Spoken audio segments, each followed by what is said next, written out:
You're tuning in to the Raised by Rentals program. This podcast will contain strong language and spoilers for decades-old media properties. Join us.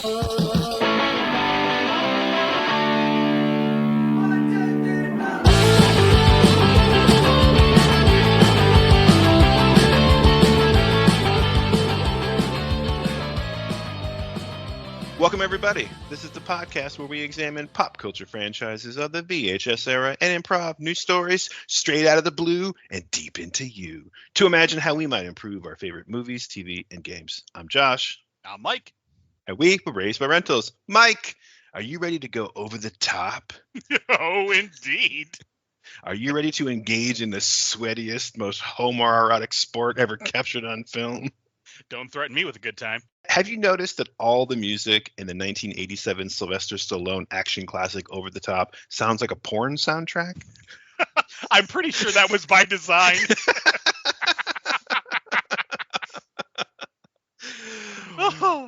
Well, welcome to episode 73. If you couldn't tell from that, we are here to talk about how we can improve Over the Top with Sylvester Stallone and Robert Loggia from 1987. Yes, indeed. So when we were thinking about what our next episode should be, we were looking back at our back catalog and trying to figure out what can we revisit in the same way that we used to go back and revisit our Arnieverse movies. Like those were a ton of fun where, you know, we would take a couple of Arnold Schwarzenegger roles and smash them up like action figures and do something, you know, new and silly with them and, you know, try to see if we could weave it all together into this like mega story where they were all kind of tied together. And we did a couple episodes of that. And we kept talking about how technically Sylvester Stallone exists in that universe because of his ties to the movies we crossed over. But we never really tackled Stallone that much until we did what might be one of our best episodes ever, I think. I would agree. It's one of my favorites. Yeah, definitely one of my favorites for sure. And one that I've gone back and listened to just because it's hilarious, which was our episode Cobra 2 Assignment Miami Beach. Where we had Sylvester Stallone in his uber macho role as Marion Cobretti, you know, go down to spring break in Florida with fucking Sinbad to, you know, protect the president's daughter. Oh, that episode. I fucking love it. It's so ridiculous. It is hilarious. And I think for a long time we were kind of afraid to revisit Stallone because it was like, well, how do you top that? Like it was such a fun idea. It's one of those ideas that was like a lightning in the bottle idea, I think. And it just came to us like out of the blue. Just what do we do with Cobra? I don't know. Like you sent him to spring break. Done. We're going to stop talking about it now and just go record an episode. You know? And that's, to be fair, that's kind of what happened here. Where we were discussing, you know, Stallone movies, and it's like, all right, well, you know, what are some of Stallone's big hits? Obviously, everyone knows Rocky, everyone knows Rambo. It's like, all right, what are some of the weirder ones he did? You know, and we talked about Stop or My Mom Will Shoot, Cliffhanger. What was the? Oh my God, why am I forget the? Was it Oscar? The one where he was like the rich mafioso guy. Yeah, Oscar. Yeah. Yeah, I know that got thrown in there, but it wasn't until we landed on Over the Top where we're like, dude, a truck driver going to an arm wrestling competition and trying to save his son from his evil grandpa. Yeah, no, that's fucking awesome. We got to do something with that. Absolutely. And Lincoln Hawk is a classic character from the 80s. I think one that gets overlooked and forgotten.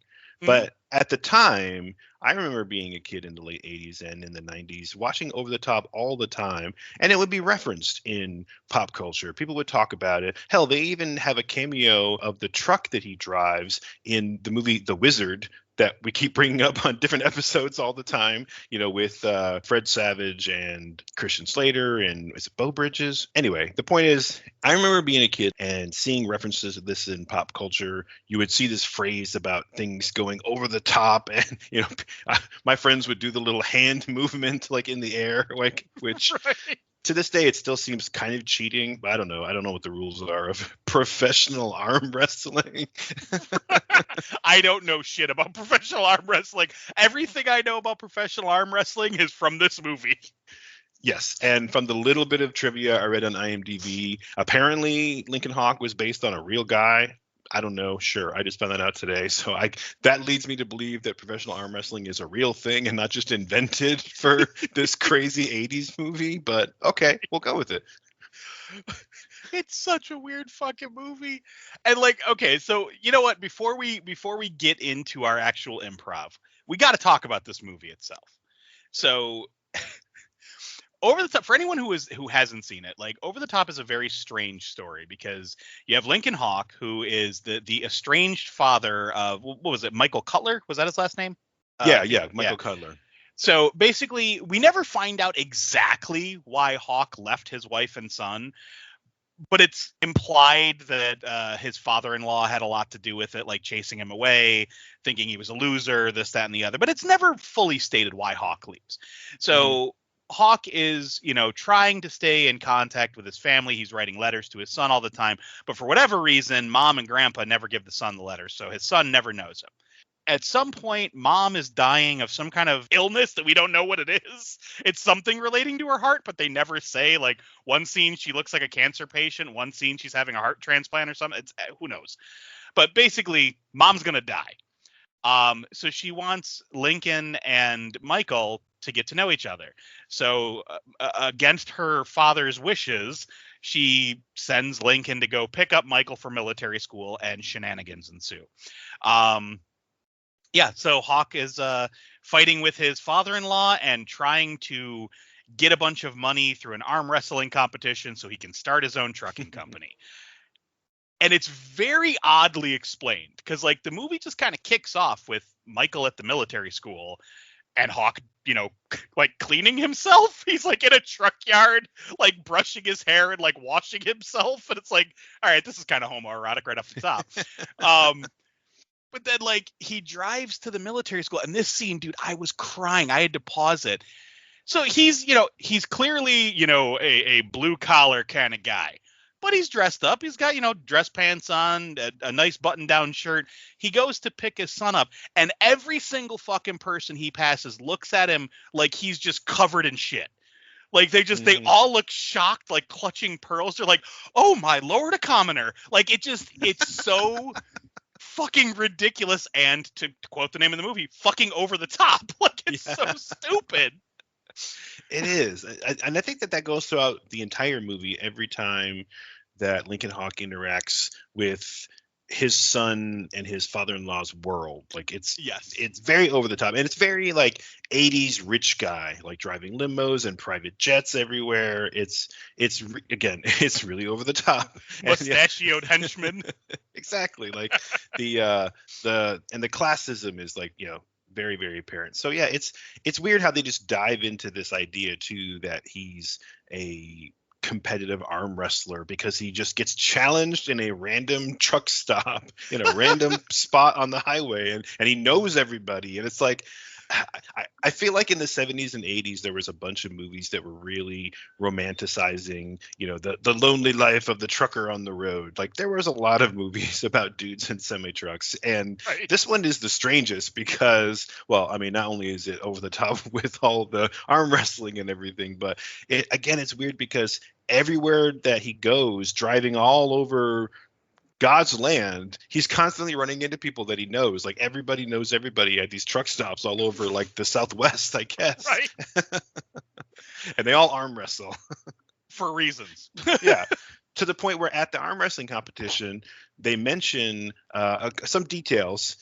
They mention one detail over and over and over again. I literally started to count it, and then I lost count how many times they mention at the end during the arm wrestling competition. Like, let me repeat, folks, this is a 2-elimination bout. Like, you have to be eliminated twice. That means if you're eliminated once, you still have another chance. And they just kept saying it over and over and over. But they did mention that the reason that they had 4 champions on the stage is, as they were bringing them up, they were saying it was, whoever from the whatever division. And so they had one guy from the teacher division, if I heard it correctly, and Hawk was from the trucker division. Trucker division? Yes. Yeah, it's like a whole league. Dude, I laughed my ass off when I saw. I was like, wait, there's a division? It's like, what the hell? Oh my God, it's ridiculous. But yeah. that scene you're talking about in the diner where he gets challenged in front of his kid, and he's squeezing his little bag, the little like powder bag. When he finally gets up to go do the arm wrestling, there's a moment I could not stop laughing. I paused the movie. Stallone turns his hat around and then just gets the craziest look in his eyes. Like he is going to eat this man's face. Like he just looks completely insane. And I love it because they don't acknowledge it until the very end of the movie when Stallone's like, I turn my hat around. It's like I turn into a truck. I'm a machine. And I fucking lost it. I was like, dude, what the hell? Like, you waited over an hour to tell us what that crazy-eyed look was? Oh my God. And then there's so many other scenes. Like there's a scene where Hawk is trying to teach his son, that he's tougher than he looks, so to believe in himself and all that. So he randomly challenges a group of stock 80s bullies to arm wrestle his son. And the one kid, the lead pockmark face kid, has got this blonde spiky mullet, and he grabs Michael's hand. He's like, he feels like a girl. Maybe he's a girl. I'm like, oh my God, could they get any more stock 80s? This is so ridiculous. Oh man, it was. And that scene was really unbelievable too, because, and maybe this is the toxic masculinity in our generation that it's hard to get rid of. But, Michael loses the first arm wrestling match that, he didn't know that he was going to be doing, because his dad just randomly challenged some strangers to an arm wrestling match and then was like, no, I'm not going to do it. My son's going to do it. My 12-year-old kid is going to, he's never arm wrestled before in his life and he's going to beat you guys. And so when Michael obviously loses, the first of the double elimination, don't forget, if he loses once, he's got one more chance. Right. Because it's all two, you got to win 2 out of 3. Exactly. But he loses the first one and he cries and runs outside like a little bitch. No, I mean like a normal 12-year-old, and his right. Dad runs out to comfort him and to bring him back in. But the fact that he came back in and stood up to those men, I couldn't believe that those bullies, to your point, didn't just start ragging on him completely. Like, what a crybaby, Daddy's got to save you. I couldn't believe that they agreed to it. And then at the end, when of course the bully lost, the bully's like, oh man, how did he do that? It's so stupid. It is the dumbest fucking scene. And then I love how the toadies, after Hawk and Son leave, I love how the toadies are like, oh, I could beat you too. Oh, you suck. They just start turning on the bully. Oh man. My God. And going back to the big arm wrestling competition at the end, there's no way that little ass Stallone won that competition. Now, when I say little ass Stallone, I mean this is a big jacked dude, but compared to every other enormously roided out jacked dude at this competition, he looked like a little stick figure. Yep. Abso-fucking-lutely. And there's also, oh my God, I gotta mention this. There's another scene at the end, during the competition where they're doing this thing where you have the montage, because it's an 80s movie, so you have to have a montage. Montage. Right? You got the montage back and forth of the different sweaty-faced, screaming, snarling, crazy-eyed motherfuckers arm wrestling. And there's if you pause it at any given time during that, it's just someone making the creepiest rage face while covered in sweat. It's yes. Every scene. But they're juxtaposing the montage with these little testimonial moments where they're interviewing the different arm wrestlers. And the one dude who's the big badass, he's like, I just want to hurt people. I want to break their arms. And he's so calm saying he wants to hurt people. And then we get to Stallone and he's like, I don't care about being a champ. I just want the truck. I just want the good truck. And it's he seems like he's half there in every scene. Oh man, it's ridiculous. It's ridiculous. But at the same time, I will say the whole sequence through the middle of the movie where Lincoln and Michael are on the road because it's an 80s movie. They got to have a road trip somewhere. They got to go on the journey, like literally and figuratively. Are you following? Are you getting the metaphor? Are you coming with me? Yeah. Right, right. So they're on this road trip and they're getting to know each other. And I got to say, like, other than challenging random bullies in a truck stop to an arm wrestling match, I thought it was pretty wholesome, honestly. I thought Stallone's character turned out to be a pretty decent dad. Like, you're right, they never talked about why he left. It seems pretty shitty. His mom, or Michael's mom, seems pretty shitty too, because she clearly knew that those letters were there and never gave them to her son, like, for whatever reason. Like, yeah, grandpa's a dickhead, but like, why didn't mom give them to him anyway? But Right. I thought it's kind of a sweet movie. Like, it's kind of, it's heartwarming. The son falls in love with his estranged dad that he hates at the beginning of the movie, and he loves him by the end. And there's this emotional journey. It's corny as fuck, but I thought Stallone did a pretty good job of being the non-toxic, non-violent and aggressive dad. Like, he was pretty chill when he wasn't like trying to break some other trucker's arm. Right. Well, he didn't have his cap turned around. That's what the difference is. There you go. Because I turn the head around, I turn into a machine. I become a truck. He didn't become the truck. That's the thing. There you go. Exactly. It's like it. Don't make me be a truck. You wouldn't like me when I'm a truck. That's exactly it.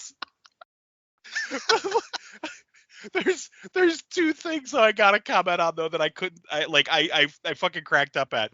They're very little things, but there's the scene where Hawk breaks into Robert Loggia's house with his truck. He like rams down the gates.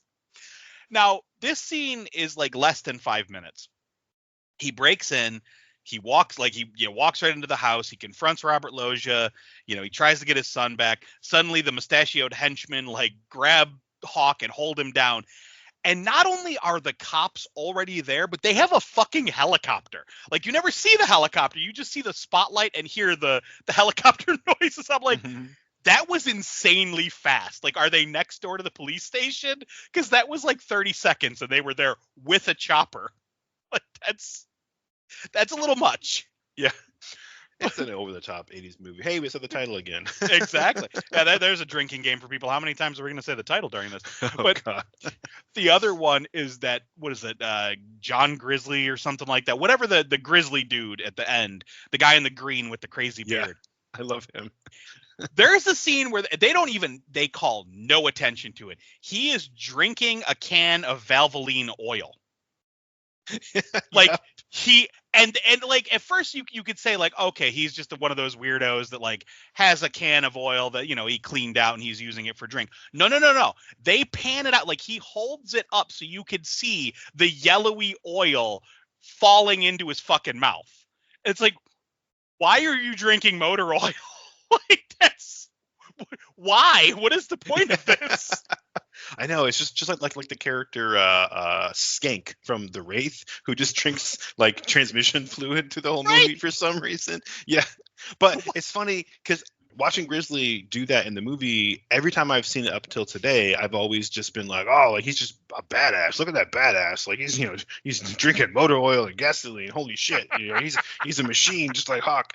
But today, all I could think was like, God damn, his breath must smell so fucking horrible. He like chugs this motor oil and then he gets in Stallone's face and is just, he's like, I will take you down. Just like screaming at him. And how many times did the big asshole at the end of the movie say, "You're mine"? Like, he said it every other line. Yeah, bull. Yeah, it's like, yeah, exactly. You're mine. Like, calm down, boy.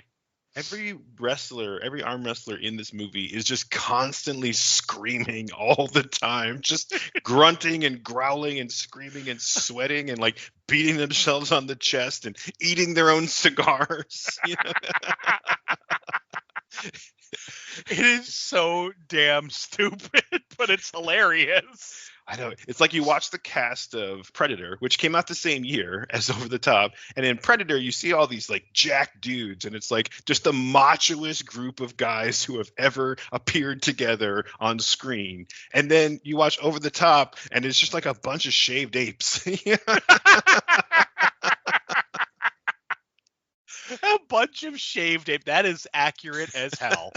Like, but yeah, I mean, my last note about the movie, like, it's funny because I'm looking at through my notes here. I have one note that just says, did that guy drink car or motor oil? I have one note that says, ha, Stallone face. Because he does that like the lip curl, like Arnie has the war garble where it's like, like he does that. And Stallone in every movie does that thing where his lips kind of like turn. It's almost like the Frankenhooker mouth where you do the like one lip goes up to the right and the bottom lip goes down to the left, and you just gotta go like scream in the middle. That Stallone does that in every one of his movies, and he does that like 6 times during the arm wrestling montage, and I'm just like, Stallone face, like every time. Oh man, that's so funny when you think about that. Holy shit. That's like Jean-Claude Van Damme in every one of his movies in the 80s and 90s. He would do that crazy split and kick 2 dudes at once, and then he would do this face where he opens his jaw like a snake and just goes, yeah! Yes! It's the Bloodsport face. Like, and he's always like looking down at the floor. He's never looking at the 2 guys he just kicked. He just looks down at the floor. You know, like he's so focused. Oh my god, it's funny because it's true. Like every one of these action stars has that thing. Now I don't know what Steven Seagal's is, but I want to pretend it's his crazy flailing armed run. Because he does that in every movie where he's running and his arms are just swinging awkwardly. Yep. Oh man, and fighting with a really, really stiff back. You know, you ever notice that too? Like, yes. Yeah, I noticed that Ralph Macchio does that too in Cobra Kai. Whenever Daniel LaRusso has to fight somebody, his back is like so straight. It's like he's wearing a back brace under his outfit. But you know, he was way older than Steven Seagal was in the 80s when he had the same fighting stance of just stand up as straight as possible and kick right from the hip. You know? Oh my god! See, I kind of love the journey that Steven Seagal has taken from. I know we're getting off topic here, but you know, from action star to like making a movie where he never gets out of a chair. Like that's just kind of amazing. And I have to say this because like, I mean, like I'm a big dude, you know, I'm not making fun of, you know, overweight people, but there is a phrase that was used in a YouTube video about one of Steven Seagal's movies where he plays like, it's one of his recent movies. Cause you know, he's definitely gained a lot of weight. He's older.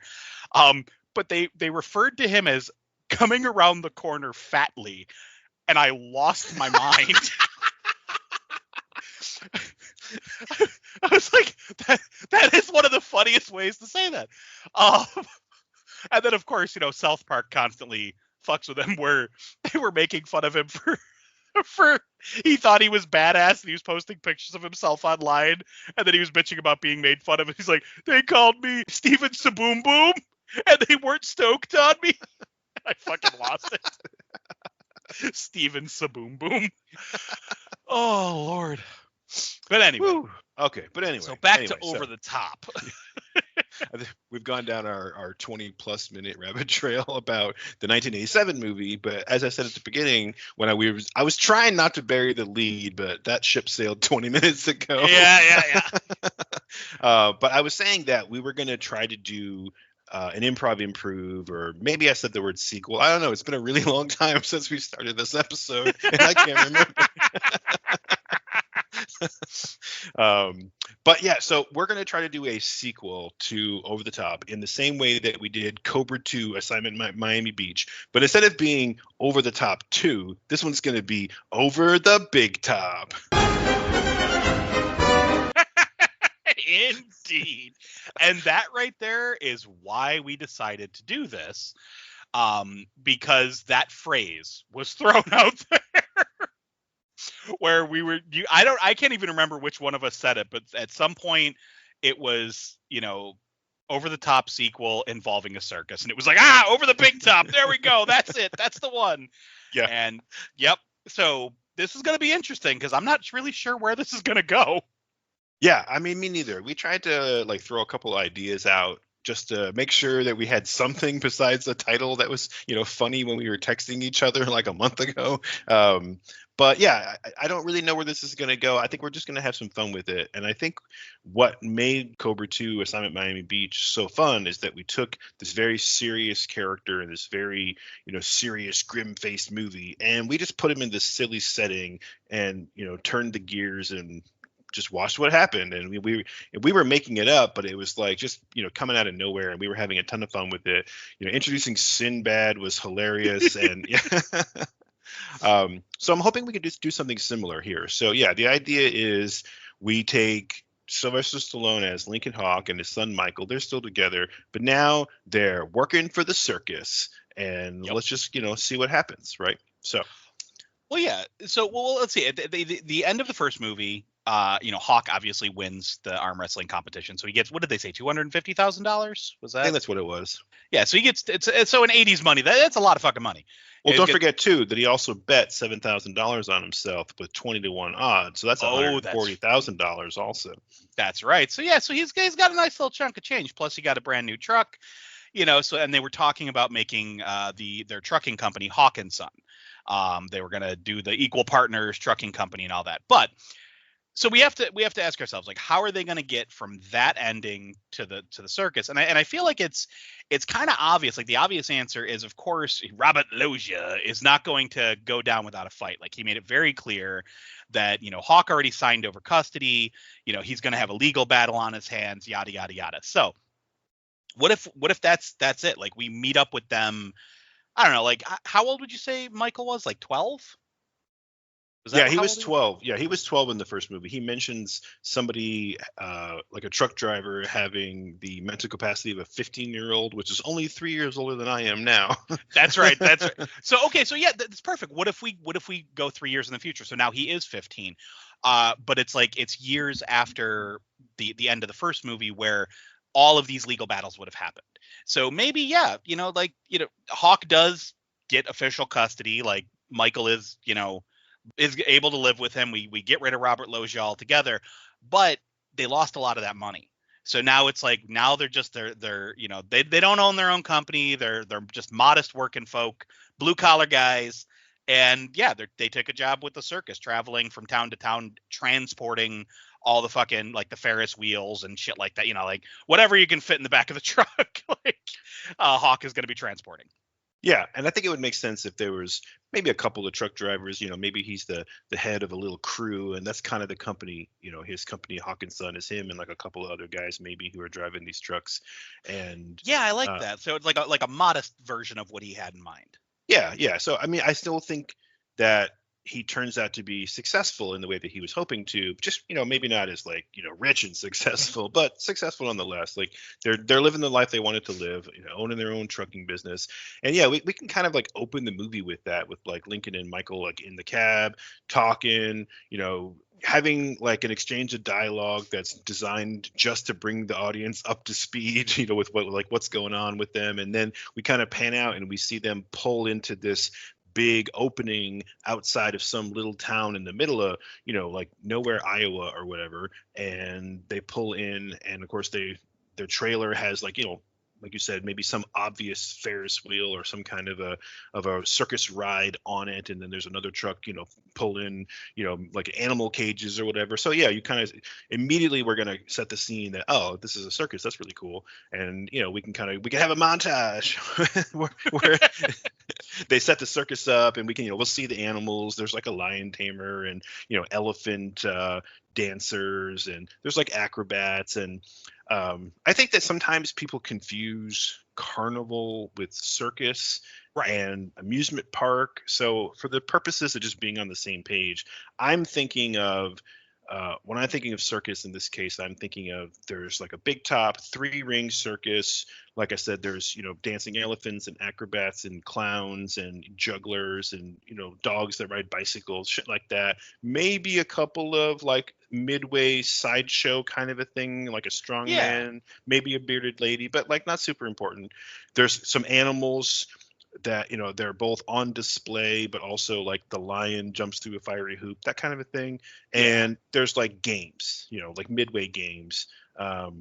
And I think that kind of like fits the bill with maybe like a small Ferris wheel and like a tilt-a-whirl. Like not a lot of Yeah. rides. There's a couple. Maybe like there's a little teacup thing for like the kiddies. I don't think I've ever actually been to a real circus. I've definitely been to carnivals and I've seen circuses, but most of my understanding of circuses comes from movies. And usually when I see a circus in a movie, you're right, there really isn't rides. I didn't really think about that. So I mean, but it doesn't matter. You have like a ride or two, but I like the picture you're painting here. Yeah, I think having a couple of rides in the Midway makes sense. It's kind of a hybrid. I've been to circuses, but every circus I've ever been to has always been inside at like a convention center. So it's Mhm. all acrobats and elephants and lions and clowns and shit.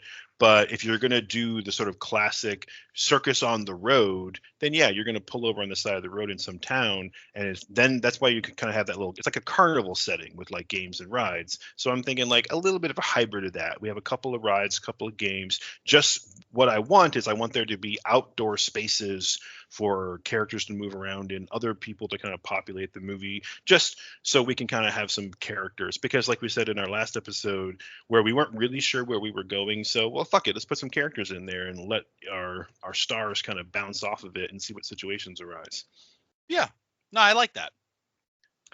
Okay, so we do that. We have them pull in, and right off the bat, I think what we should do, speaking of other characters, is let's introduce a new character. Okay.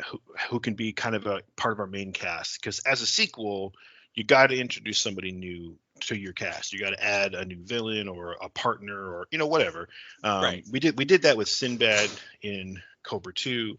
I don't know that we can repeat that. I think that was the lightning in the bottle, ingredient there. I don't want to try to come up with like, well, who's a different type of Sinbad. There's something Right. totally different. So I think instead, like, we got all of Hawk's story in the first movie, his wife, his father-in-law, his hobby, his job, all this stuff.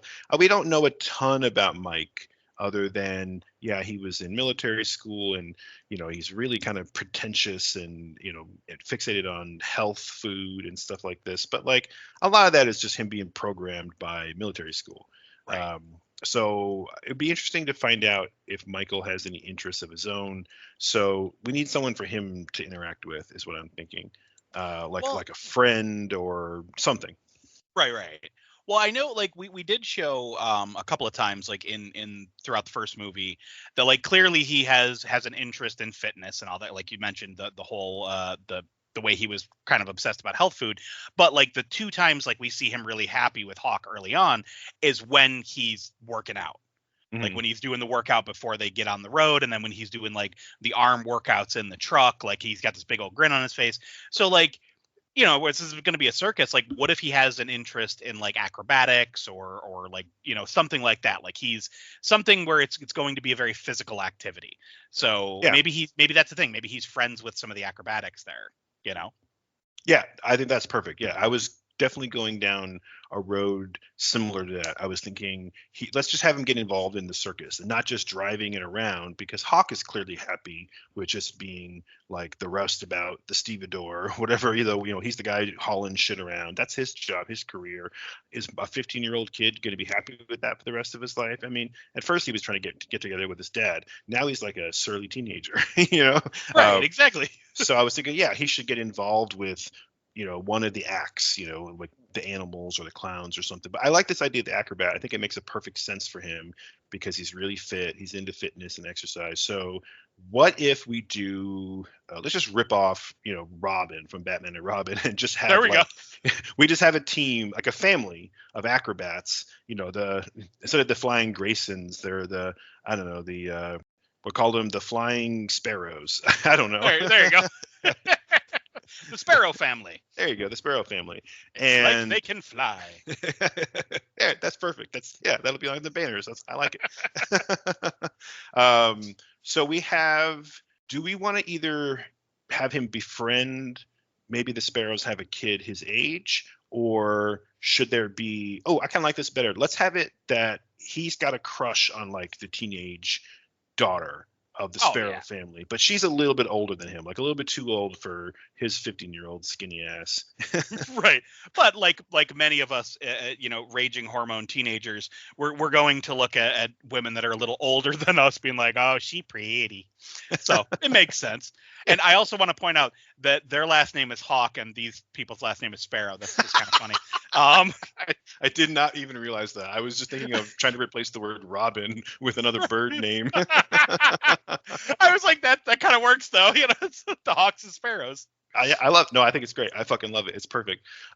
So we have him like palling around and hanging out, and maybe this is our first little bit of conflict in the movie. The first little bit of conflict is that Hawk, Lincoln, his dad, is trying to get him to like, hey, let's just finish up for the day. We're almost done. We got the tents almost up. We just gotta we gotta put out some of the hay barrels for the animals. We gotta sweep out the back of the truck. Like we're almost done. Like let's work through lunch and just get it over with. And like we'll cut off early and we'll go play some midway games. Like what do you say, you and me, like old times, father and son. and and Michael is just like, I don't know, Dad. Like I'm gonna cut out early and go hang out with we gotta give Sparrow girl like a first name that isn't one of our can't be Sam or Sally. Right. It's always an S name. I mean, I'm okay with the alliteration. Like it could be an S name with like the Sparrow last name. That's kind of funny. But let's go with Cassie. It's got S's in it, right? Cassie Sparrow. Yeah, no, that works. Okay. Okay, so we'll go with Cassie. And he's like, oh, I don't know, Dad. Like, I want to go hang out with Cassie. Like, she's working on this new routine, And then, Stallone's gonna be like, he's gonna give him this knowing look of, I know what you really want to do. You want to go, watch the 19-year-old acrobat in a skin tight leotard, jump around. Right. And of course, for a 15-year-old, that makes perfect sense. Yeah, obviously. But no, okay, so yeah, so it's like we like you said, we have the whole setup, the montage, the opening credit montage of them setting everything up. We establish the characters, we get that back and forth, and so we create this situation where I keep wanting to call him Hawk, but where Michael, the son, is interested in this girl and is kind of like pulling away from Dad. So we can play with that whole father watching out for his son, but also kind of having to let him live his life, like the letting him leave the nest. So to keep with the bird theme, yeah, so we could have that. And then I think this would be a good time to start introducing some of the other side characters. So Michael turns his dad down. It's like, oh, I'm going to go hang out with Cassie. And, and he's just like, all right, have fun, that whole thing. And he kind of watches him as he runs up and talks to the other acrobats, and he's making goo eyes at this girl, and she's obviously not paying attention. So he gets a little smirk on his face and goes and starts working with the other carnies, like whatever it is they're doing. And this we need to introduce some other characters. And at the start we were talking about what other types of characters from that era that we could introduce. And I know he doesn't have a lot of comedic chops, but I just feel like Mr. T needs to be in this movie. Yeah, I think it's awesome. Because I'm picturing B.A. Baracus from A-Team, just like that, gruff, but at the same time got a heart of gold. So yeah. He could be, maybe he works with the animals, he's one of the elephant wranglers, or the shit shoveler or something. He's literally that guy. It's like, give up my place in show business. It's like he's the crap shoveler. Oh, dude. Okay, so let's do this. Let's have Michael run off with Cassie, or run off, to go watch her, and then exactly what you just said, but we turn that into a conversation where not Mr. T, but another character. Let's just do the stereotypical bald, mustachioed strongman. He looks like that bald Nazi from Raiders of the Lost Ark that gets chopped by the plane propeller. Yes. Yep. And he maybe he walks up and he sees Hawk watching Michael as he runs off, and he says something like that. It's like, oh, it's hard to see him leave the nest. Am I right, Hawk? Yeah. Exactly. Yes. make like just hit the nest joke right there. And he has this thick German accent, so it's like really silly when he says it. I'm not gonna do the accent, but it's like it's how when they leave the nest, whatever. Yeah. It's more of like a French accent. I don't know.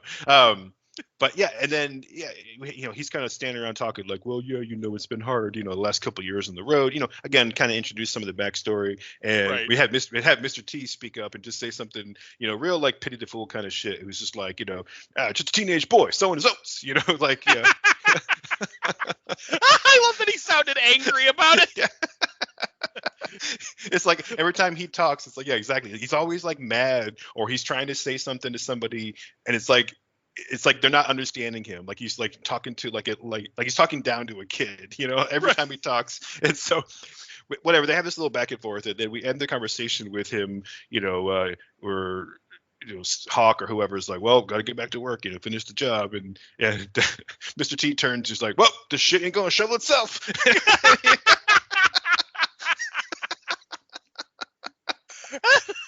He just starts shoveling the shit. It should be really funny. Like, it never really seems like he's doing anything with it. Like, he's just shoveling it from like one pile to another. Like,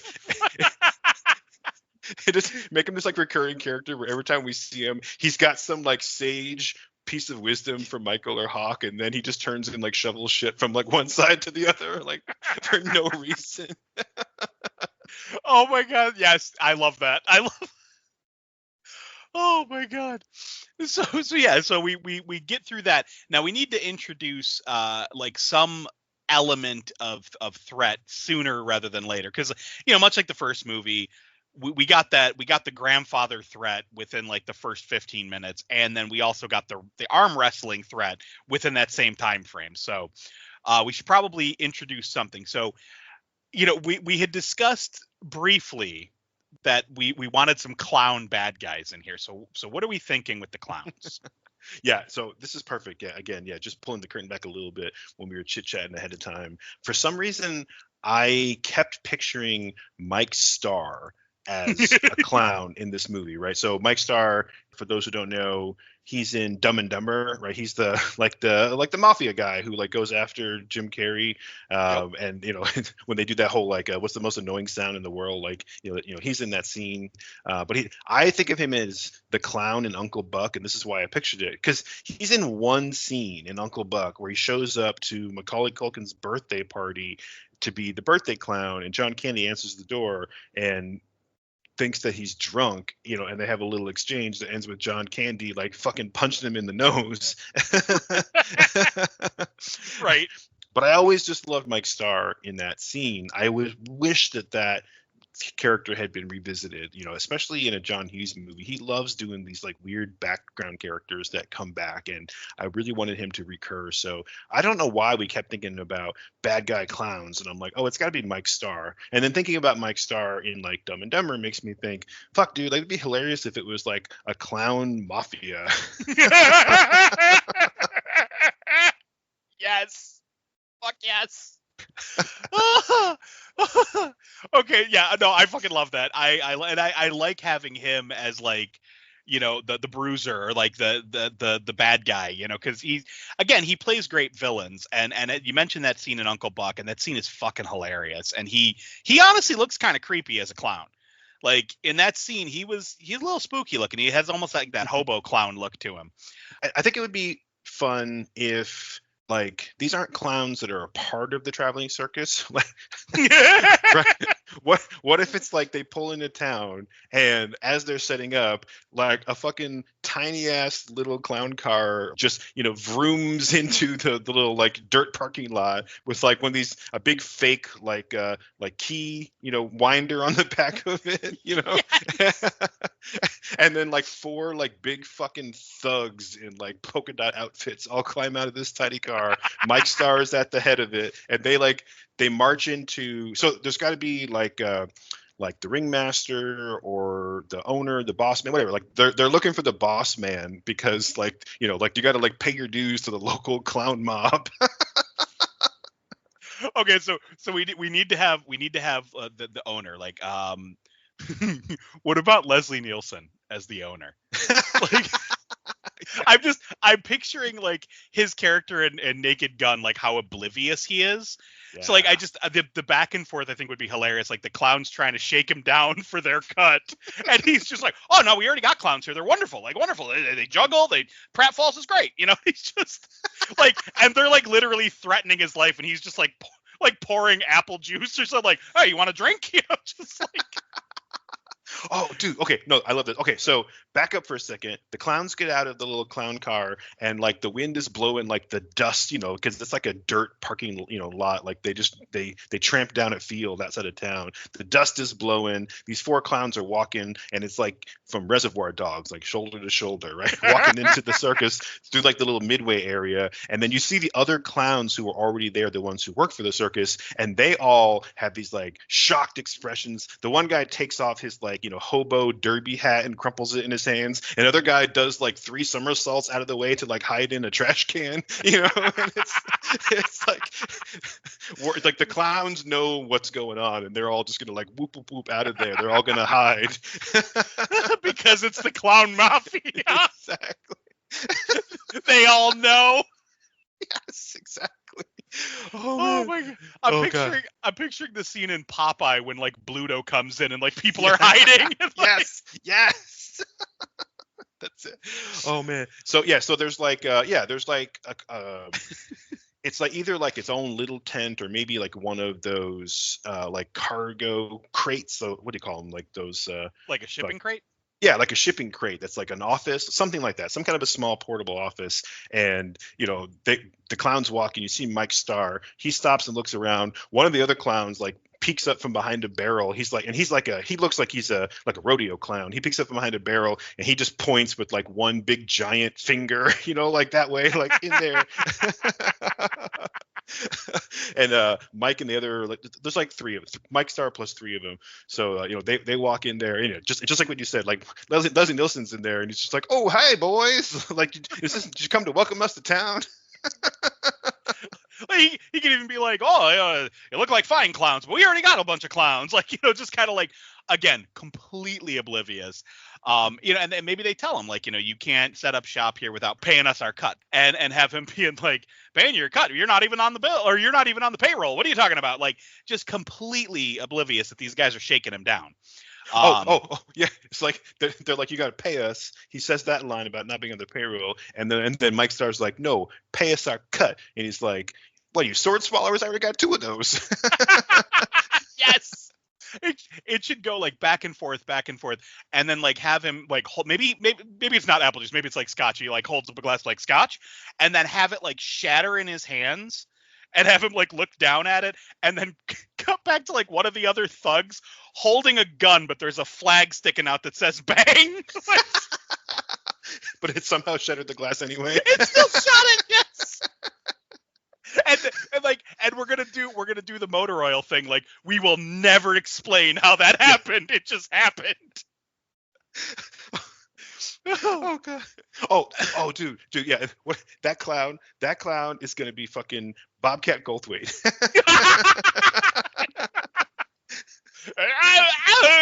Pay up. Exactly.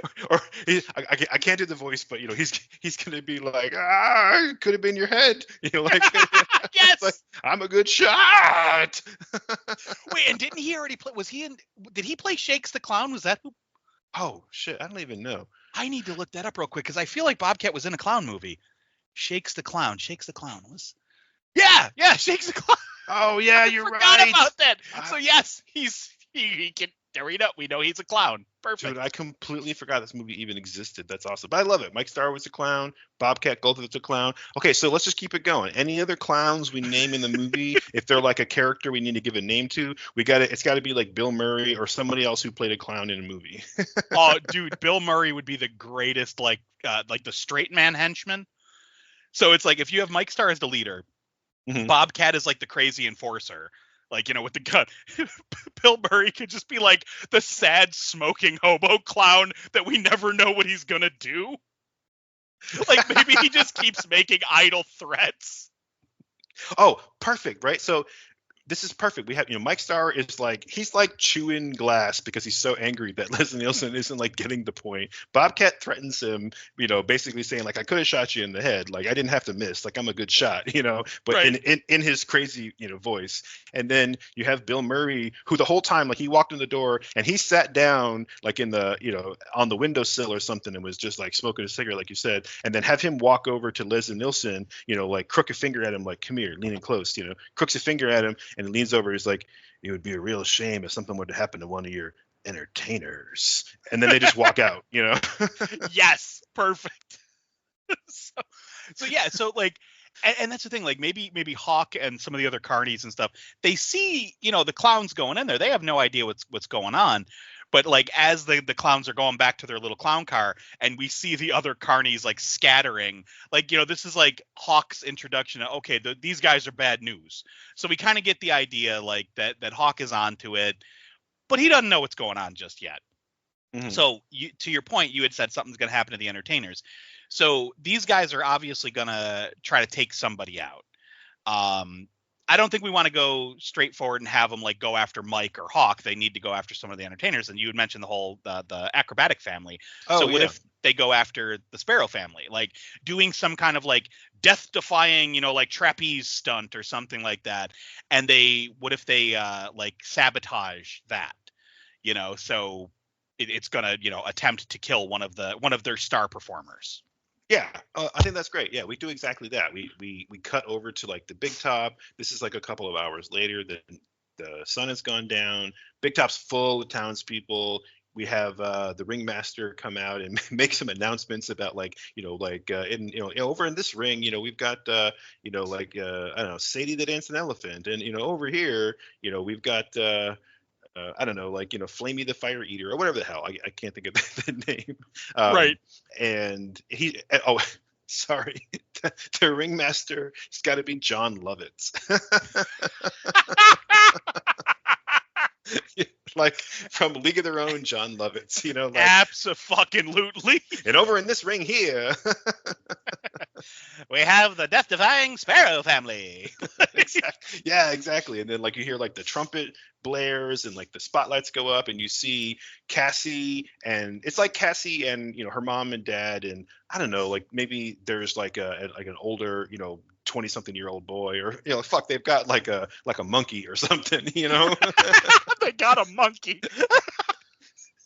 Fuck, man, put a monkey in it. Why not? I mean, that was our RoboCop episode. I was just gonna say that's what the producers wanted on a RoboCop. Exactly. Holy shit! So the spotlight goes up. You see them, and they're starting on their show. The music's playing, and they're swinging around and on the flying trapeze. And then you see like a shadowy figure way up in like the rafters or whatever they have at the top of the big tent where the trapeze shit's hanging off of. There's got to be some kind of like a walkway or something up there, and you see like a shadowy figure with like really big shoes. Who wait, I'm sorry. You see someone in the shadows, and the only thing peeking out are big red shoes. Yes, exactly.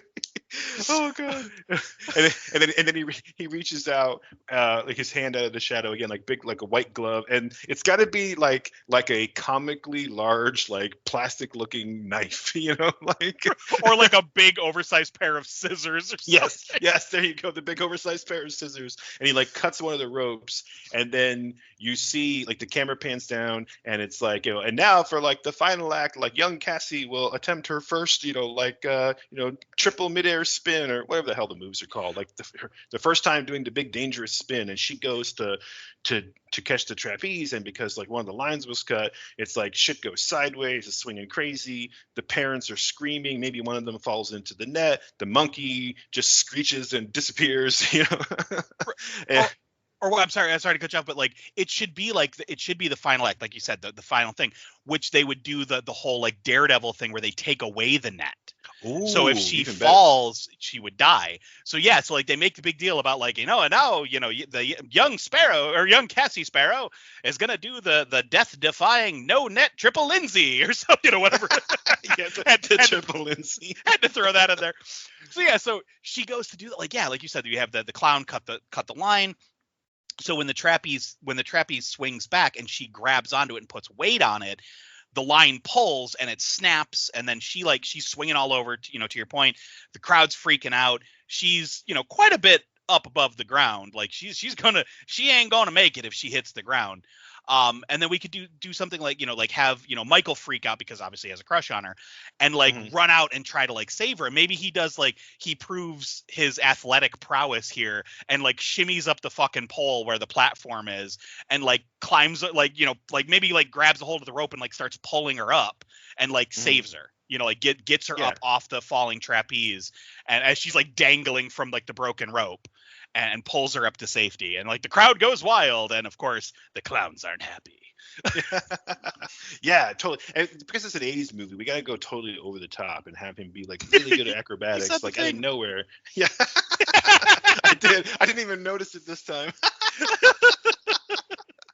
Oh god. So yeah, he should shimmy up the big pole, and then he's also a smart kid, so he sees where the ropes are cut and there's another rope hanging. So he grabs one of the ropes and he ties it off real fast, grabs the other side, and he does this Tarzan swing out over where the net is gone, out in the middle, open air, and he grabs her and ties the rope to her rope and then swings back, and it's like a classic Errol Flynn Robin Hood kind of a shot. He gets back on the pole, the spotlight shows him, the crowd goes wild because they think it's all part of the show. They're whooping and cheering, and of course we see Hawk down on the ground, and he's just he's scared shitless. But essentially what's going to come of this is that now Michael's going to be obsessed with, oh well, now this is my destiny, I'm so good at this, I got to study with the sparrows and become an acrobat. That's my career, that's my calling.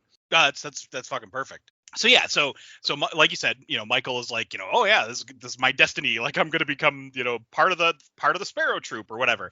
Or maybe we could even do something after the crowd goes wild. We could even have John Lovitz make up something on the spot and be and here's our newest Daredevil performer, Michael Hawk, something like that.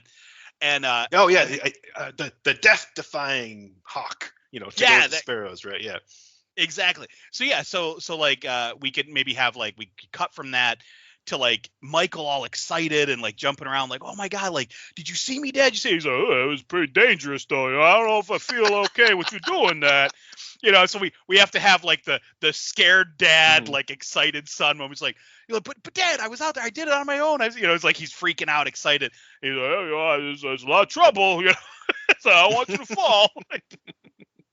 So we could kind of, I don't want to make him estranged, but kind of the, screw you, Dad, you don't know me, that type of teenage, antics, where it's he gets frustrated that his dad isn't 100% behind the idea of him doing these death-defying stunts, and then storms out of the little tent or wherever they're sleeping.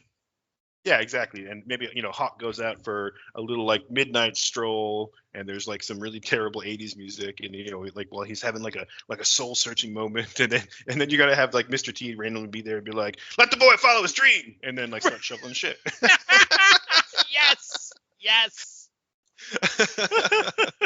But so while Hawk is out having his midnight stroll or whatever, maybe he's walking back home, and as he goes around the corner of something a truck or a tent or something, there's Mike Starr, there's the leader of the clown group, and then you see one or two of the other clowns step out from behind him, and now they're confronting Hawk. They got Hawk all alone, and I don't want to go through all the dialogue and do all this beat by beat, but essentially what they're going to tell him is, we were here to get some money from your boss.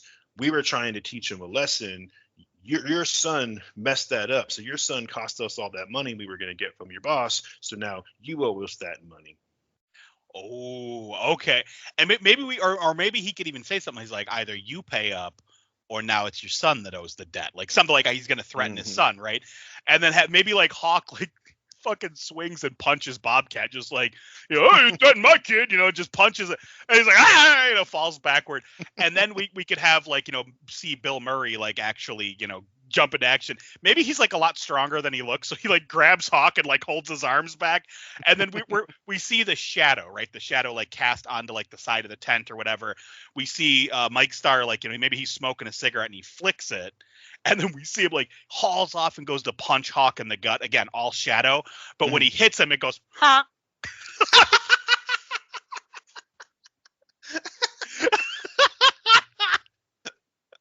Oh man, I love that. Oh god. Okay. so they rough Hawk up a little bit. Yeah. Oh, this is awesome. Okay. Oh man, we just went through all that in like a pretty good amount of detail. I think we set up all these characters and like this whole. This is a pretty good setup for a story. I think I'm kind of digging where all this is going. We have some good motivation. We have some villains, some good conflict, and so now what we need to do, because I'm kind of forward thinking toward, okay, I can sort of see where this is going. I can, you know, look toward how this could possibly end. So now we need to decide like how much of this middle part, the second act of the movie, that we want to fill in. Because what I'm thinking, broad strokes, is, you know, you're going to see Hawk try to convince Michael that being an acrobat is dangerous. But it's like more of an excuse where he's trying to get him to like, hey, let's just get back on the road and like get out of here, you know? Right. Like maybe the circus life isn't really for us. And then at the same time, you're going to see the clowns who are doing these like, they show up and they do these like little sabotages, like nothing as dangerous as what they did to the trapeze, but you know, they're gonna maybe rough up one of the guys who like runs one of the games and like, you know, take the money out of like the glass jar that they were collecting dollar bills in for kids who came up to like, you know, throw a ping pong ball for a goldfish or whatever the fuck, you know. They're gonna, or maybe that maybe you see Bobcat Goldthwait just eat like a bunch of the goldfish that they were gonna put out for the kids. Like he swallows them like Steve-O. he just picture a bunch of kids like throwing ping pong balls, and Bobcat just runs and just starts drinking the fish while staring a kid dead in the eye. Just and the kid just starts weeping. Yes. Exactly. And then like there's like again the midway games, we see like kids who are throwing baseballs trying to knock like the 3 little bottles over, and then it's like, you know, they miss, and the guy who's working there is watching them miss, and then he just gets clunked in the back of the head with a baseball, and then we see Bill Murray just like slink around the corner, you know, like Yes. So little shit like that. It's like not exactly a montage, but this sort of extended sequence of, you know, Hawk is realizing that the clowns are dangerous. He can't convince Michael to leave. Nobody can convince Leslie Nielsen that anything is going wrong, you know. Yep. And the clowns are making life difficult for everybody. Oh, dude, that's fucking fun. I'm loving the mental image of Bobcat just drinking the fish. Yeah. I think Bobcat Goldthwait might be the Sinbad in this movie. I don't know. Yeah, I was gonna say that's pretty good. Oh god. Oh man. So yeah, so we have to basically say that they're gonna keep putting the pressure on. Maybe like, you know, they keep reminding. Maybe that's why they're doing this damage around the circus. It's like they're reminding Hawk, you know, that like you still owe. Like you see what we're doing here. You know, imagine this being done to you and your son. Like, we're hurting everybody, but you know, you can stop this by paying us. That type of thing. So maybe, okay, we got to slip arm wrestling in there. So maybe like Hawk starts like making bets with like the drunk crowd, like after hours. Oh, I can beat you in arm wrestling. You know, that type. And we start like he's getting money a little bit here and there by like betting people in arm wrestling. Oh, that's perfect. Yeah, he's trying to sock away a little nest egg. So yeah, so he can like get away, because. Or maybe he's just thinking like they're gonna have to sneak away. Maybe they're gonna have to leave some of their shit behind. Like they need to like escape. So yeah, that's a good point. He's either he's trying to raise some money so he can pay the clowns off and they go away, or you know, backup plan is we'll just hit the road in the middle of the night. You know, right? But of course he's got to convince Michael to come with him, and Michael's not going to come with him because you know, it's fucking like Demi Moore or somebody who's playing Cassie Sparrow, you know? Right. You know, like he's not going to leave. It's like, you know, like Phoebe Cates in like Fast Times at Ridgemont High. Like he's not leaving, you know? No, you ain't going nowhere. I mean, 15, those hormones are raging. You're going to be stupid.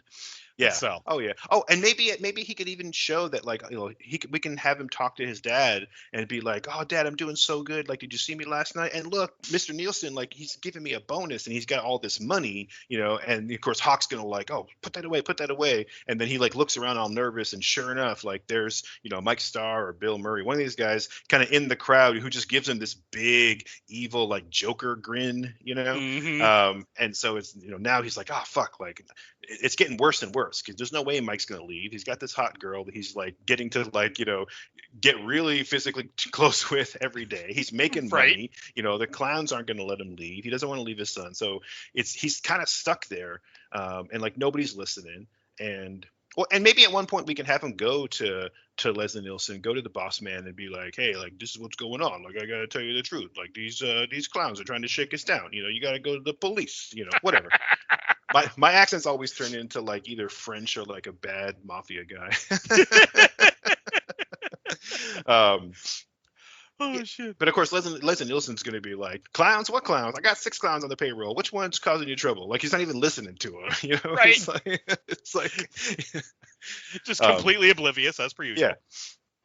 So it's got to lead to some kind of a big showdown, I think. And again, at the risk of like rushing through this, I think it's kind of barreling toward like a big showdown. I think that's what we need. So obviously, there's not going to be like a big arm wrestling competition, but maybe in this case, Hawk, who so far in this movie hasn't really had a lot of agency, hasn't really done much except worry. Maybe he starts to think like, okay, like I'm the action movie star. Like I gotta take things into my own hands, and he's gonna set up a way to like take down the clown mafia, himself. Like he's gotta do it himself, be the action star.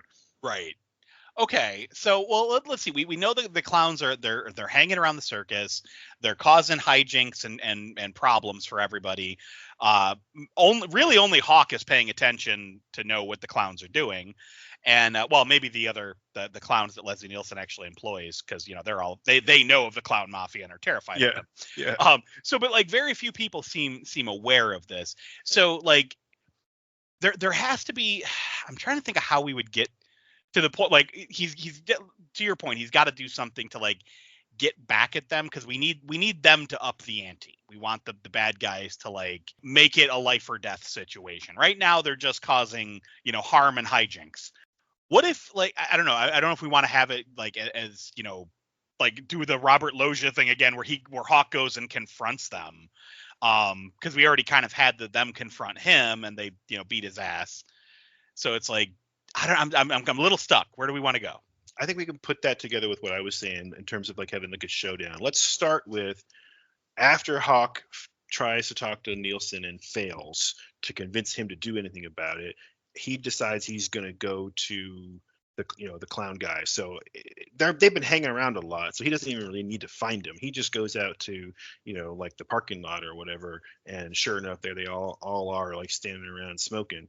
And he's gonna walk up to him and just be like, I don't know how much you guys were looking for, but I've been able to put together a little scratch. He's got his like arm wrestling money. Yes. And he's gonna just be like, why don't you just take it and leave us alone? Just leave us alone over here. We're just trying to like, have some fun for the kids,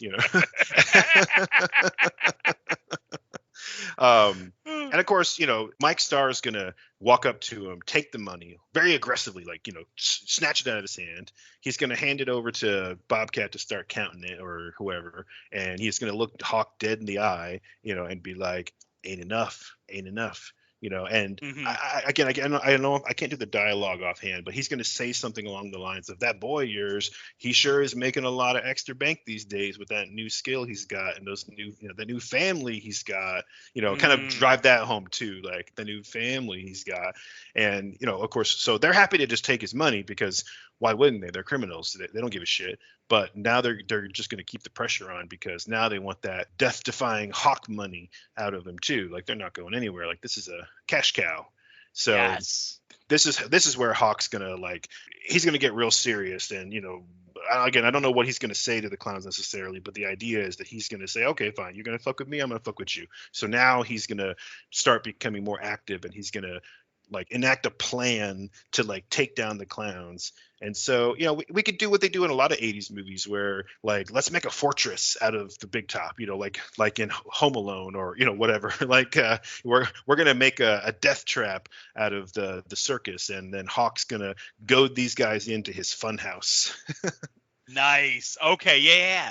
So yeah, I like that. So he tries to give him the money. That's obviously not enough, like you said. Now they've threatened his son, which now he's like, okay, I can't pussyfoot around anymore. We're gonna this is on. Like it's life or death.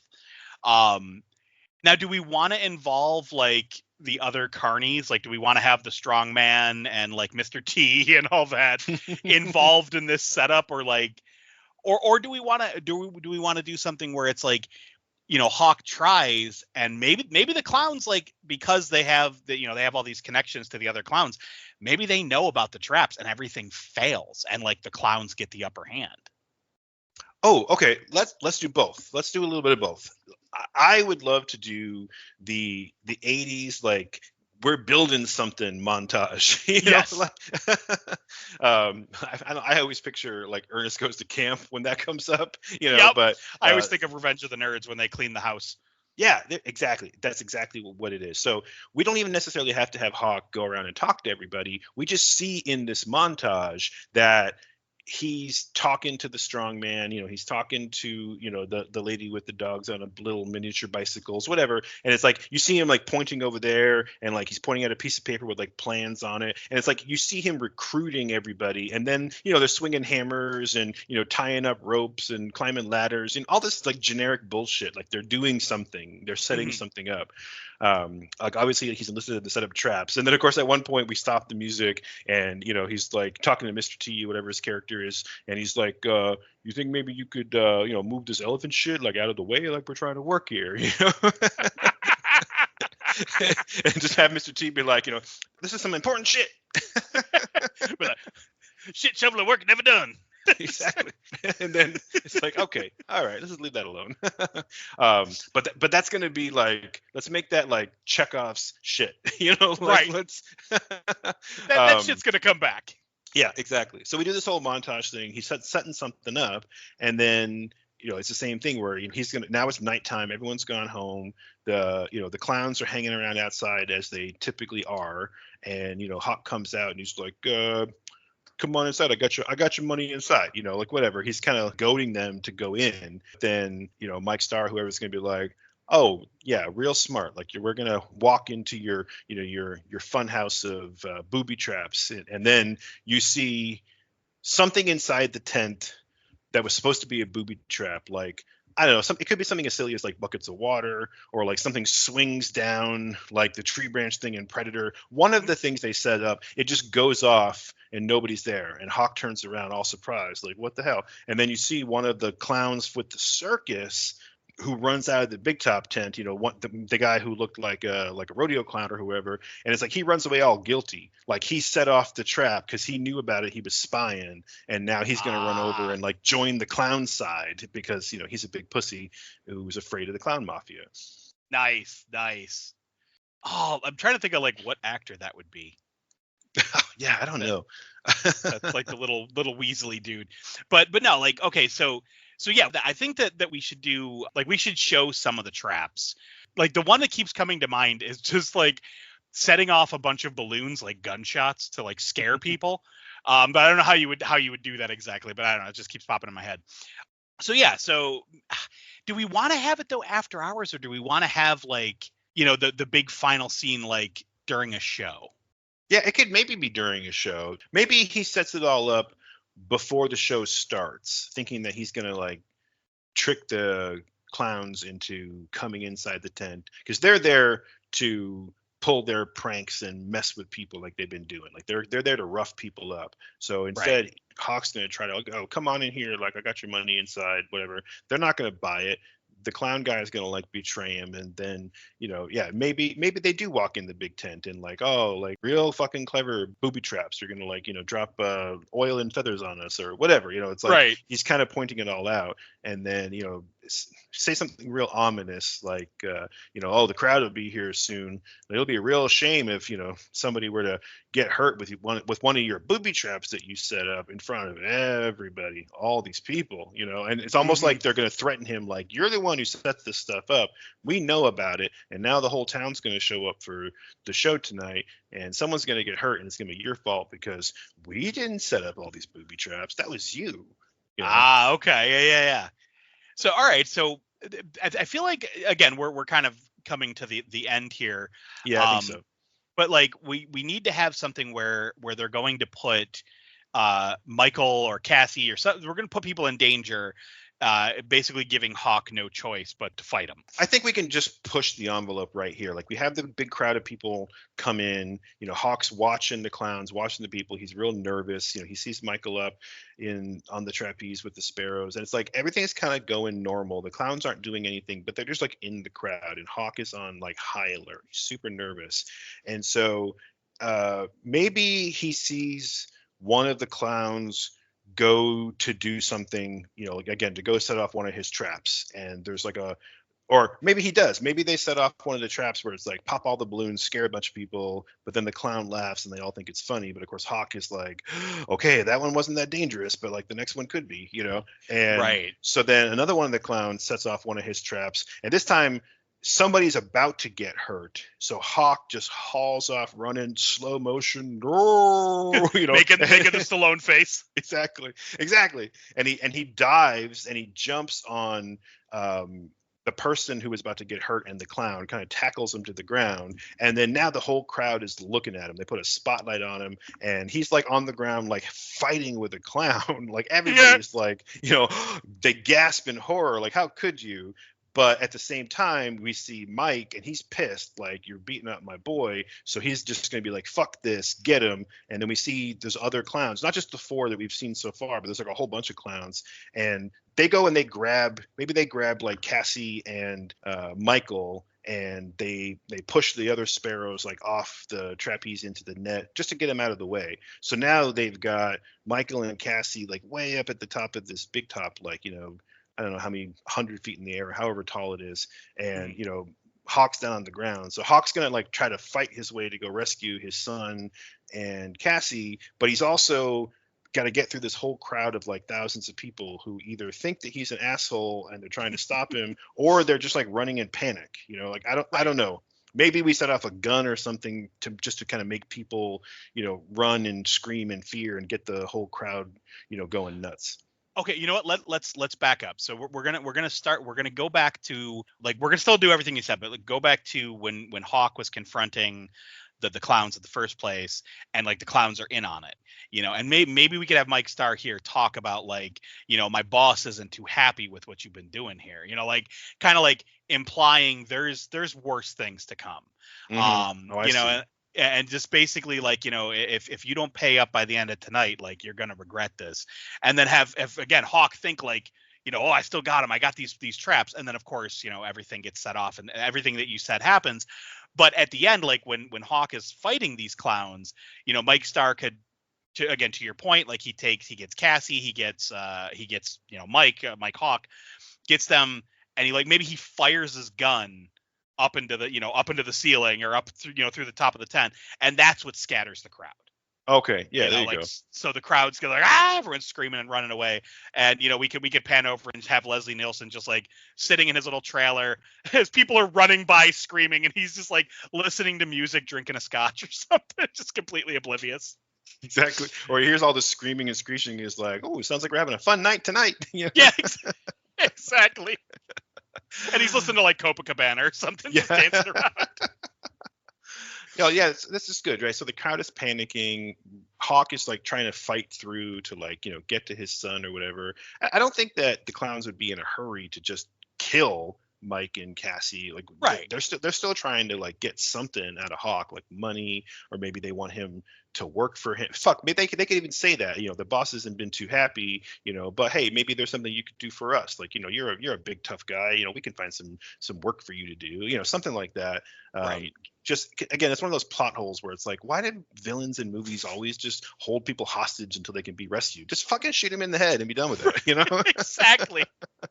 Or maybe maybe it could even be that, like, where he, it's you're gonna pay us one way or another. You're gonna work for us, or you're gonna pay us, that type of thing. And like they got his kid, so what is he gonna do? And maybe he does the whole thing of like, we're gonna wait right here till the boss shows up, like that kind of a thing. And then one thing could lead to another. I don't know how we want to get involved. Like maybe the strong man jumps one of the other clowns, giving Hawk a chance to fight with Mike Starr. Like, yeah, that's good. Like, yeah, let's just wrap this up right here. Let's get right to the big climax, because I was thinking like we could use more of these booby traps and have this whole Home Alone thing. But I kind of like the idea of like that didn't work, like fuck that.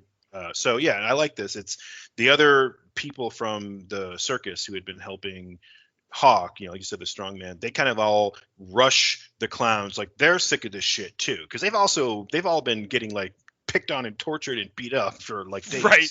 So they're gonna like bum rush these clowns, and in the middle of all this, Hawk's gonna grapple with Mike Starr, or he's gonna go for him. Mike Starr is gonna pull that gun, and again, we have, Stallone, because he's got to do it at least a couple times in every movie. The big Stallone yell with his lips going two different directions, Just that. Yeah. It's the closest to the Arnie War garble we're going to get from Stallone. Exactly. So he runs at Mike Starr and he grabs his arm that he has the gun in. And Mike's kind of a big dude, so now they're gonna wrestle with the gun in his arm. Of course. So it's like a midair arm wrestling. Yeah, exactly. So I want to introduce something here too. Like you mentioned this boss, like the boss ain't gonna be happy. And I was thinking, like, who could the boss be? Like, it would be fun to kind of have this higher level villain kind of show up toward the end. He's sort of like the Emperor to the Darth Vader, Right. But it's got to be something kind of ridiculous. So what if it's while all this chaos is happening, the carnies are fighting with the clowns, and Mike Starr and Stallone are having their like arm wrestling over the gun match in like midair in the middle of the center ring. We see that clown car pull up outside that we saw earlier, but instead of like a whole bunch of clowns getting out, one really big motherfucker like just slowly crawls out, like one foot, the other foot, like puts his hand out, tries to pull himself out. That doesn't work. He tries again. He's breathing real heavy, and this big dude, it's like John Pinette. John Pinette. Oh yeah. Right. Yep. It's like John Pinette who like crawls out of this big car dressed as a clown, and he's gonna like wipe the sweat off his brow and like smear his grease paint, and he's like, oh my god, but what he does is he turns and he like puts his hand out like someone's gonna step out of the car. He's gonna offer them his hand like a gentleman, and we just see this very small person. We don't see who it is yet, but this very small person daintily gets out of the car that is actually appropriately sized for them. and and it's like, okay, we cut back inside again. We have the arm wrestling match, and like there's like sweat just pouring off of their faces, and Mike Starr's makeup is running, and like they're gritting their teeth, and it's like, oh no, he's got the gun up to his chin, oh rawr, and like push it away. It's like this big like dramatic battle over a gun. And of course, like every once in a while, like we get a gunshot that'll go off like right next to Stallone's face, but misses. Yeah. And we should have, like, when you mentioned the boss walking up, like we could see, like, maybe have some of the carnies and the clowns like fighting outside, but like as the boss is walking up, like maybe some people start scattering, like, nope, like I'm getting the fuck out of here. Just like whoever this is scary business, like especially to the clowns who know the clown mafia. Yeah, everyone either freezes in shock or they run away. It's like the boss is like clearing the street, walking up to the big top. No, think that's good. So I think here we got to end this battle with Starr and Hawk, and let's have it where either Cassie or Mike, somebody who before they had been captured, and now the strongman went and beat up. Maybe the strong man goes and like beats up, Bobcat Goldthwait, who like, falls into the net. And now we see, dun da da, here comes, Mike the death-defying hawk and the beautiful sparrow, they come swinging together out of the trapeze like Tarzan, and they smash into Mike. They knock the gun flying. You have that slow motion shot of the gun flying in an arc. Mike's down for the count. Birds over his head. He's knocked out. And but we still see Bill Murray or somebody else who was dangerous. Maybe Bill Murray is now, he's walking up. Maybe he like, oh, and he puts a cigarette out, and then maybe he pulls out a gun. I don't know if it's a pistol or rifle, but he pulls out one where he has to like put it together a little bit, like put on a silencer or a scope, or just give him some business to do for a minute where we know like, oh shit, he's about to get real serious with that. Right. Because and in the same time we see Stallone going for that gun that Mike just dropped, scrambling, way too much drama, scrambling in like the dust of the ring. And then you see a hand reach down, pick up the gun, and it's the boss. The boss got to the gun first. The camera pans up. Stallone looks at the boss, and it's Zelda Rubinstein. Yes. Oh, it's like the little old lady from like Poltergeist, and isn't she in Teen Witch? oh God, yes, she was, and really, and she was in one of my favorite movies, Behind the Mask, the Rise of Leslie Vernon. But quick little side note about Zelda Rubinstein, like I don't remember what the interview was, but the young girl from Teen Witch, I can't remember if this was on a commentary track or a podcast, but I remember her talking about filming with Zelda Rubinstein, and apparently she had like the worst breath, and she would get in real close and talk to this girl, and like when the girl would react, she'd get mad. I just remember hearing that like Zelda was really pissed at her for thinking she had stank breath. I was like, oh, that piece of trivia never left my head. But That's anyway. funny.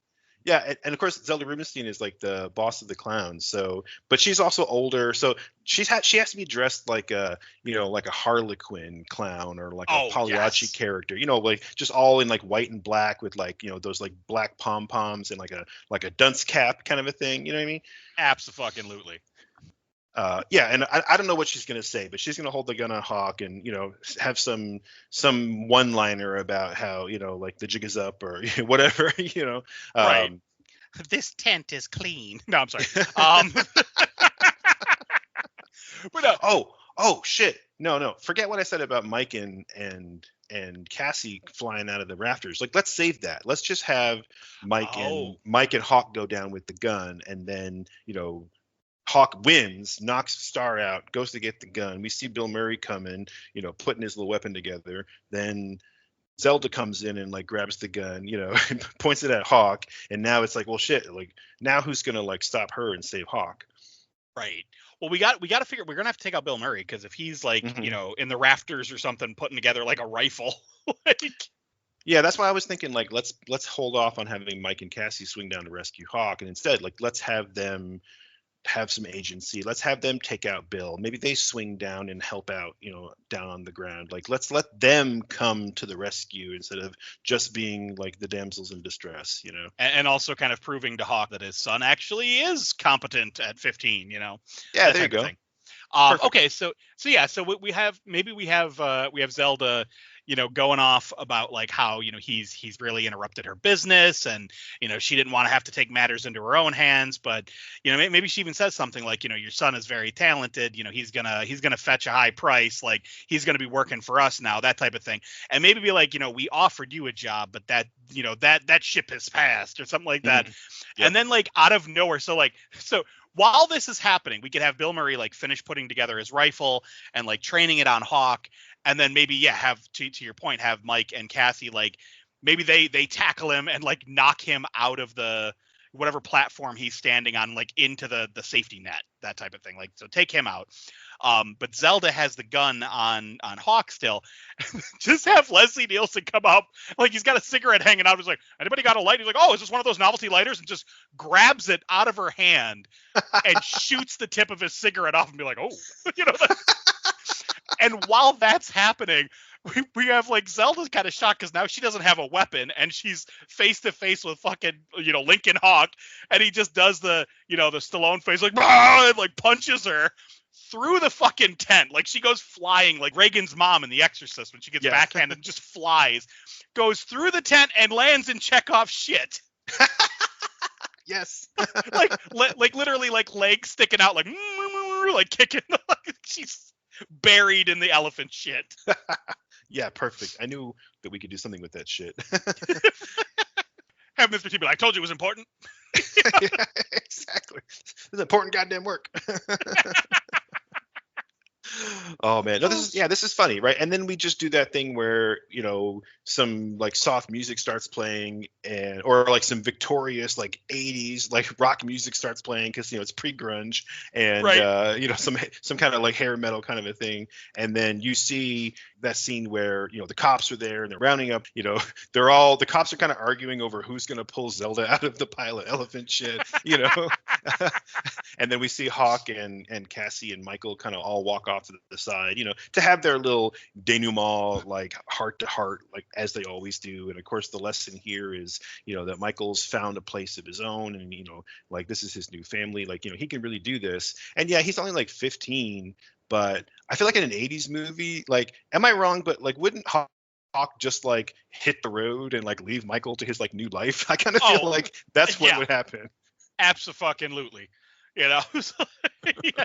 But I mean, it also would make sense too if he was like, all right, you know, I'll be permanently part of the crew and like help transport all this stuff. Like, that would make sense for that too. But yeah, I could definitely see him being like, oh, good luck, man. You know, you got a good life here, kid. Anytime I pass through, I'll check in. You know, I got a company to run. Hops in his truck and drives off into the sunset while, you know, that "Meet me halfway across the sky" plays, you know. Yeah, and then the camera just pans down, and then you just see Zelda's like little feet just like, you know, going back and forth kicking while she's still stuck in the shit pile. And we see Mr. T slowly shoveling the shit into a new pile. Yeah, exactly. Right. And then we do that wipe where it's like the screen goes black but into like a pinhole, like right on Mr. T shoveling the shit, and you hear that noise like whoop, you know. Yes. Oh my god. And there's got to be like a Peter Cetera like song over the credits, you know. Yes. Holy shit, dude. Like, I had no idea where we were going to go with this one, but that was fun. Yeah, that was way fun. I was nervous about this one, especially when comparing it to the Arnieverse, because I was like, man, we haven't done an Arnieverse since the League of Extraordinary Arnies, when we smashed up, you know, Kindergarten Cop and True Lies. And if it hadn't been for pulling Danny DeVito's The Penguin out of our asses, like, that episode would have been a crash and a fail. You know? Yeah, and this one, like, because I like, truth be told, like, normally when we do these, I watch the movie well in advance. And I'll sit there and kind of like noodle like what we could do. And like, I try not to think too much about it because I want it to be improv, but I usually try to get like some bones, something that we can like kickstart. This time, with all the stuff I've been doing lately, I've had family in town, I've been working extra, I have a convention coming up. I didn't get to watch the movie fully until today. And it's like, shit. So like there was that nervous moment of like, what are we gonna do? So I am glad that we got there in the end. But like, my notes as far as the pitch goes, I just have on here that, you know, they work at a circus. I was like, Lincoln and Michael work for the circus now. Just like shenanigans ensue. Yeah, and my notes were basically just like, you know, it was just Lincoln and Son versus clowns, you know, because, you know, we weren't really completely sold on what like our big bad was going to be. And, you know, the Zelda thing didn't come until, you know, like naturally, like we didn't pre-plan that. But I was like, I just think it would be funny if it was like, you know, over the big top and you had these like clown bad guys. And, you know, but yeah, this was pretty awesome. I think it worked out really well. Again, I was nervous about this one. I thought, yeah, we could tell a story. There's a story here, but I don't know if it's going to have the same kind of magic that some of our episodes do, where, you know, we nail on some elements that we hadn't thought of ahead of time that really just, you know, cinch the whole story together. And that's exactly what I think happened here with, you know, with Bobcat and Bill Murray and Zelda Rubinstein. It's like, and Leslie Nielsen and Mr. T, like all that shit. Like, it's like this weird cast of characters, this ensemble that makes the movie work, but also just like with Cobra 2 being a genre switch from like action horror to like, feel good summer comedy, this one went from a genre switch into this like sort of serious, sports action movie into this like, silly comedy. Right, yeah. Well, and that's the thing. Like the first one, it definitely had like that family drama, and like it had that like Lifetime movie feel to it with all the family drama, But then Absolutely. with this one, it's just like silly action comedy with a bunch of really fun actors in it. Yeah, I So. think it worked out pretty well. So, we really buried the lead way too much at the beginning and went on and on. But I do really love sometimes just talking about the property. We've done that a few times in other episodes where we've gone on and on talking about Wildcats or Pac-Man or whatever. Right. And so I definitely don't regret doing that. But I think it's time we probably wrap this up. I think this one really worked out well. So I'll just say thanks to everyone for tuning in to the Raised by Rentals program. You can find us online at raisedbyrentals.com, at Raised by Rentals on the socials. We belong to the Rad Pantheon. It's a super team of podcasters, artists, musicians, all sorts of creative people supporting each other to help spread the word about rad stuff. So if you like this show, there's a really good chance that you'll like one of the other projects in the Rad Pantheon. Mike, what do you got going on? Not a whole heck of a lot at the moment. I'm hoping to bring back Boogeyman's Closet in August. Still doing, Count Creepy Head Saturday Morning Monster Mash with Mike and Josh. And we haven't done a new Member Berries and Munchies in a while, but we do have a few more in the can that will be getting posted soon. But podcasting will return a little bit more to normal. The last 2 months have been kind of crazy for me with other obligations and, like I said, family and work and all that. Yeah, I hear you. Our listeners will probably notice that we haven't been putting out episodes as quickly as we normally do. I normally like to stick to every other week, at least 2 a month, maybe an extra one thrown in there, Rental Rant or Super Gushers. But, we've had months this year where we only put out one episode. And so while I don't think that we're crazy behind, we've definitely slowed the pace down, but there was Mother's Day and Father's Day, and I was on vacation, and both of my kids had their birthdays, then the 4th of July. So there's just been so much shit going on. And then with you being busy with all your stuff, I mean, we already had to reschedule this one twice, I think, to record this. So we almost had to do it a third time because I almost didn't get the chance to watch the movie today. Yeah. Well, I watched it today too. I watched it while I was working. Thankfully, I work from home, so I just had it playing on one of my monitors, and I've seen it a bunch of times. Not in the last maybe 5 or 6 years, but enough where I didn't have to like look at it the whole time. I was sort of listening to it while I was working. But yeah, so I don't blame you there. I almost forgot myself. But bear with us as we hopefully get back onto a regular schedule going into the summer. We have to set up some like summer blockbuster specials, and it'll be spoopy season before you know it. And every year we always have a ton of episodes planned for that. So we will definitely be trying to hit new recordings, fast and furious over the next, few months up to the end of the year. So if you had fun with us today, stick around for those new episodes. Visit us on the socials, drop us a line, leave a comment, leave a podcast rating. Let us know what you think we should improve next time. And with that, I'm Josh. I'm Mike. And we have to return some videotapes.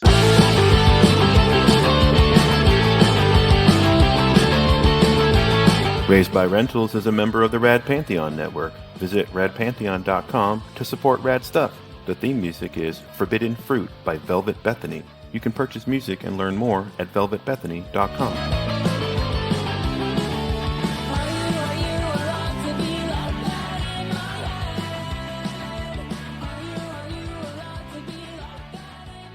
May I have your name, please? Robert Loggia. Can you spell that for me? Certainly. That's Robert Loggia. R as in Robert Loggia. O as in, oh my God, it's Robert Loggia. B as in, by God, that's Robert Loggia.